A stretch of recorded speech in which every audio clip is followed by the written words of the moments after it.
नमस्कार, मी संचिता संतोष गोरे, कर्मवीर भीमराव महाडिक कॉलेजची विद्यार्थिनी. आम्ही येथे पाणी शुद्धीकरण प्रक्रिया करत आहोत. विकसित भारत बिल्डथॉन 2025साठी हा उपक्रम आहे, ज्यामध्ये दगड, वाळू, कोळसा आणि कापूस या वस्तूंचा समावेश आहे.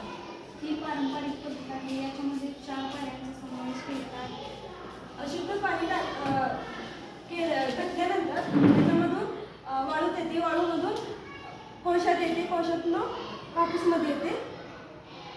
या सर्व प्रक्रियेनंतर आपल्याला अशुद्ध पाणी शुद्ध भेटते.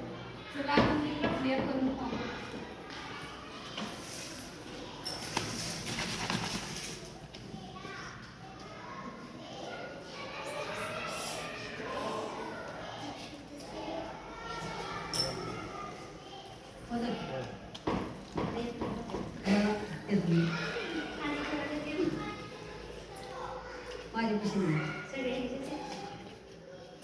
अशी द्या तुम्हाला हां अडचण होती चोरी कमावून आहे.